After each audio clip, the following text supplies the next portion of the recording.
Yes, hello guys, welcome back to my channel. I'm VJ and you are now watching another episode of my reaction for today. For today guys, I'm going to react on Bag Raid with Philip from Darla Solar. So anyways, Bag Raid ito ni Darla with SB19's Philip or si Ken, no? So I got interested because of course, gusto ko ring malaman kung anong laman ng bag ni Philip. Anyway, let's go guys.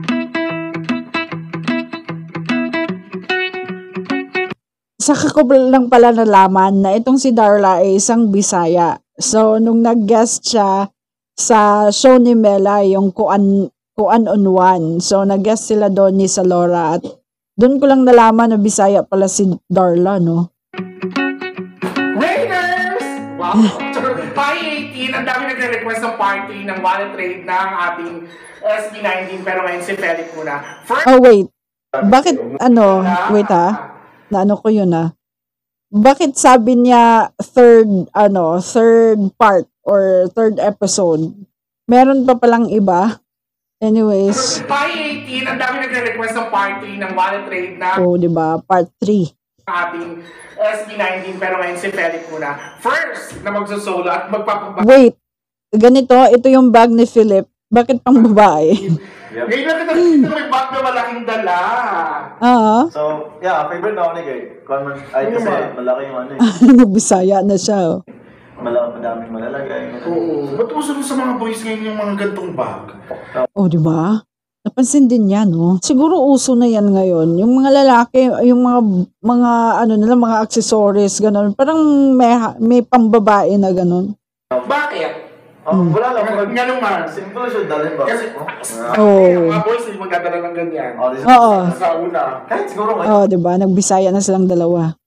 So, sabi ni Darla, dati, yung mga boys, hindi nagdadala ng ganito kasi ibubuli sila. Sasabihin lang, bakla ka ba? Ganon. Wala lang. Nga naman. Simple siya dalhin ba? Kasi, dati, ang mga boys, hindi magdadala ng ganyan.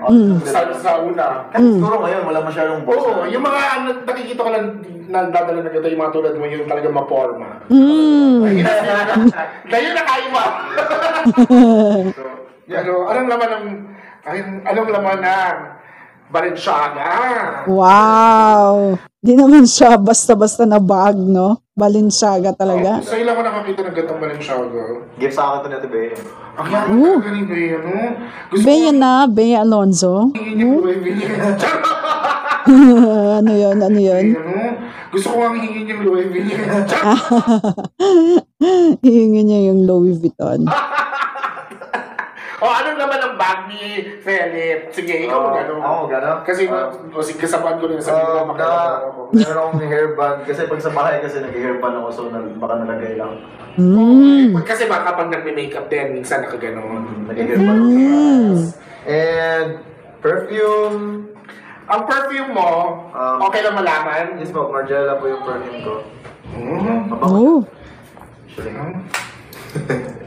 In fairness. Alam naman, syempre alam na ito ng mga sisiyo. Ano yung mga sisiyo? Ano na to? Yes. Lazy Sunday morning.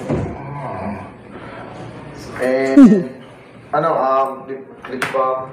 Ano yun? Lip balm? Lip balm. Ever since ba nag-lip balm na si Feli? Paminsan. At ang social naman na lip balm. Nahiya naman ako sa lip balm mo. Yeah. Pero as in lip balm lang talaga, walang color. Yes po. As in, Wow. clear lang. Para hindi nag-judge. Tapos, home key. Sa bahay. Tapos, car key po. Very lalaki po yung bag ni Ken. Parang mga kanta niya yung loob. Pag nakinig ka ng kanta niya, parang ganun yung loob. Tapos, cellphone. Gloves. Kasi may shoot po kami ngayon eh. So, may gloves pa ako. Shoot ko ng sa ko. Ano bang feeling namin ka? May spoiler alert, Naalala mo diba yung mga comments dun sa mga video natin? Sinasabi niya, sa una, yung una ba?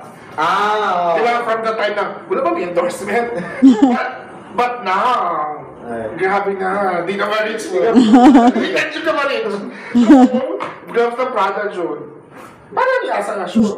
Grabe, no? Ang dami. Tapos, mga things na nandun sa bag niya, hindi basta-basta, may mga brand. Clothing brand na ako. So, kung gusto niyo bumili ng, kung gusto niyo bumili ng damit ko, ayun, bili kayo. Out of stock O, na diba? Nag-segue pa. lagi. Yung ano, Maganda yung quality yung mga damit ko. Oh. anong damit? Ha? Why ka na nga business mo na Mahilig ako sa fashion eh. And it's very hard na bumili ng mga, alam mo yun, like very fashionable na mga klase. Like, example, like, yung cut ng damit. So, yun, napag-desisyonan ko na why not gumawa ng sarili kong clothing brand and gawin ko yung mga klase ng damit na gusto ko talaga. Oh, siguro siya rin yung nag-design ito, for So, sure. minsan, di ba yung mga sobrang fashionable, mahal. Mahal.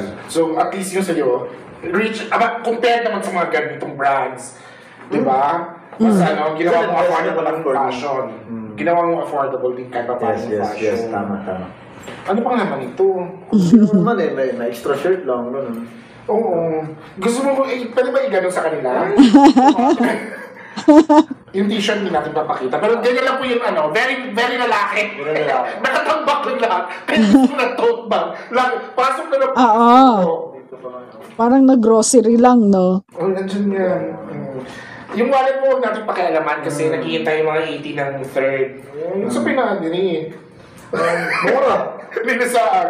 May naligaw. Siyempre, as an artist, diba? Pero sa akin pa na siya direct eh.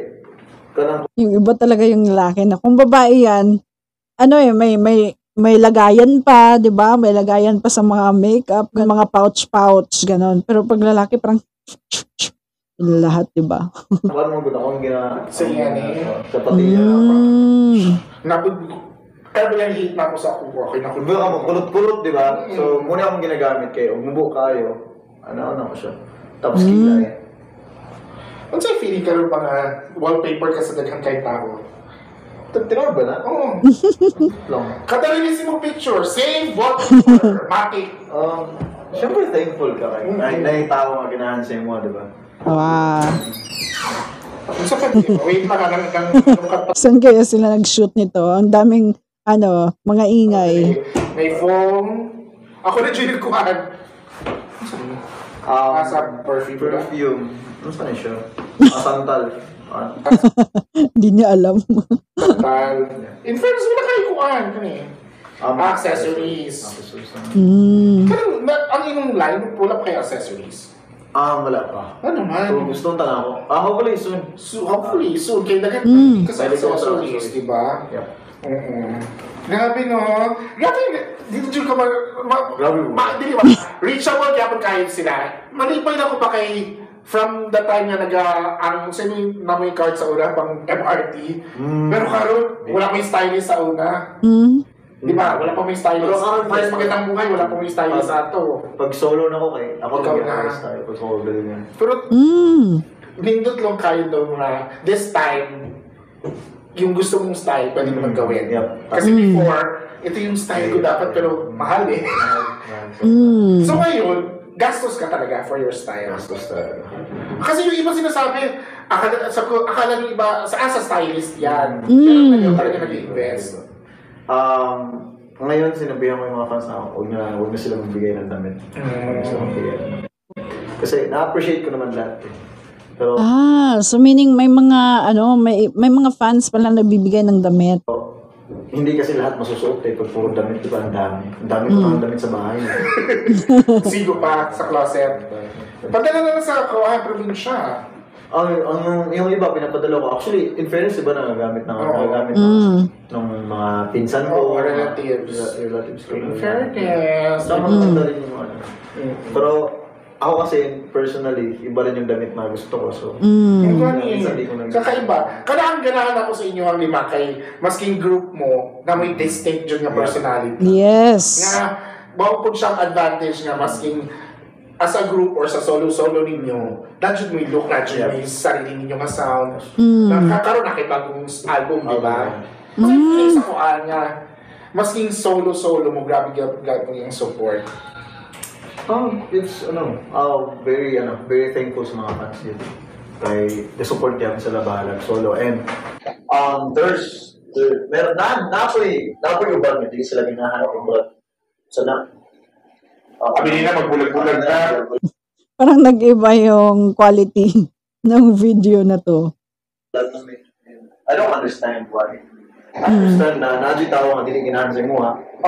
But Can't be said. I just listen to somebody as mga supporters na mga truly na-appreciate din nila akong And then, saka na-appreciate ko sa inyo kasi kayo, yung 5, support din kayo sa career ng isa't isa. Kung may bagong song, dance challenge. Hindi sila nagsasapawan. Isang back kayo, the dance challenge. Yes, kasi iba-iba naman din kami ng kagustuhan. Iba kami ng music na kinahiligan.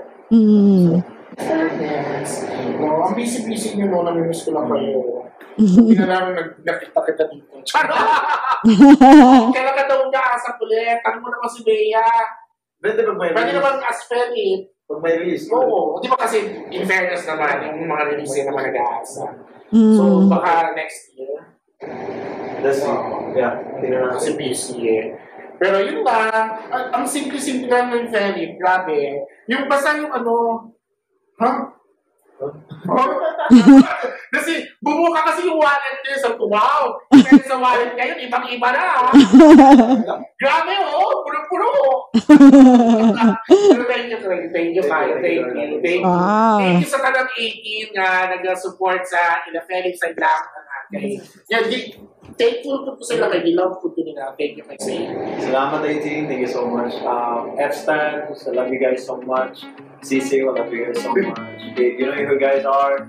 I know you guys are true. Thank you so much. I love you so much. Yay! Thank you, winners! Diba? May picture pa. Okay, so that's it guys. That's Bag Raid with Philip by Darla Soler. So, napaka-interesting no, yung bag niya parang pambabae. Pero di basta-basta na bag. Of course, branded na. At yung sabi ni Darla na hindi na sila katulad noon. Parang hindi na sila katulad noon. At least, you know, may mga malaki na yung pagbabago. Malaki na yung mga improvements. So, yun yung importante. Napaka-simple lang ni Ken, ni Philip. So, very simple. Napaka-importante yun as being an artist. At di ko in-expect yung bag niya, yung mga laman ng bag niya, napaka-simple lang. Walang mga iba-ibang etchos, no? Parang kung sa pagsasalita, parang on point. Ganon.